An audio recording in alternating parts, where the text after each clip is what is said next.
Okay, so we're live from the Artesprix booth and we're debuting our full line of iron-on ink sublimation arts and craft supplies. So we have some designs that are ready to be pressed. These ladies took our markers and stamp pad with our iron-on ink and they designed on regular copy paper. There's nothing special about this paper except this beautiful design that's on it, okay? And then we're taking our special blank, that's Artesprix. It's a keychain and it has a special coating which allows the iron-on ink to be permanent. And then we're going to use heat transfer tape, which we have as well. This is our Artesprix heat transfer tape.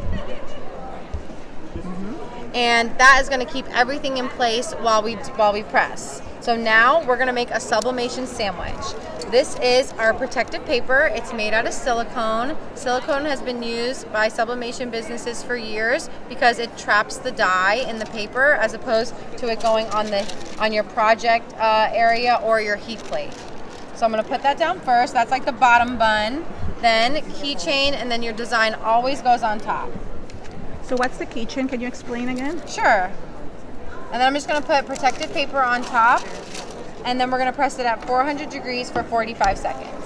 So this is a sublimation keychain. It has a special coating which allows the iron-on ink to take place and be absolutely permanent. So once we're done, we could scrub it or scratch it with our nails and nothing would happen. Oh, I see. So you're putting on it. It's in it. So the difference is, like, if you think about it, like if somebody's wearing like a floral dress, right? The flowers are in the fabric. If you were to go up and touch their dress, you can't feel the flowers. We basically just taking that technology and we put it in a line of arts and craft supplies. Another example I've been using all weekend is our lanyards. When they made these lanyards, they were white. And then there was special ink that was printed on a special printer with special paper and special, and they pressed it into our lanyard. So we took that and made it into stuff that everybody can use. What happens if you don't have a heat press like this? So you can use an iron as well. This is a dry iron, it has no holes. Or you can use a home iron with the holes, but you want to keep that project small and put it maybe in where there's no holes. So ideally, your project is the same size as your heat plate because you're not going to be moving it around. It's going to be pressing. Okay, got it. Yes. So now we're finished. If you want to come over here for the big reveal. Dun, dun, dun, dun. Okay, ready? Oh wait, I'll go around one sec, one more time. And there we go. Oh, so it went straight on the tile. Yeah, so now it is in the keychain. And it is permanent, lifelong. And what other things can you put it on? Sure, so we have a full line of sublimation arts and craft supplies. It can really work with thousands of items, right? Anything that has a polyester blend, if it's a fabric, if it's apparel, it'll have polyester in the material.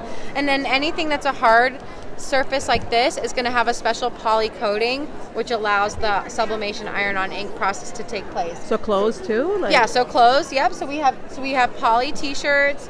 We have keychains, bag tags, picture frames, posters. One of my favorites is this really cute canvas zip case that fits like pencils and pens. So they're all over here. And they come with instructions, right? To know what to do? Everything's on our website, yeah. Okay. We're actually launching a new website this weekend in time for the show, so. All right, that's very cool. Let me just show this again. Wow, thank you so much. Yes, thank you so much for coming by. We appreciate it. Thank you. Just want to show.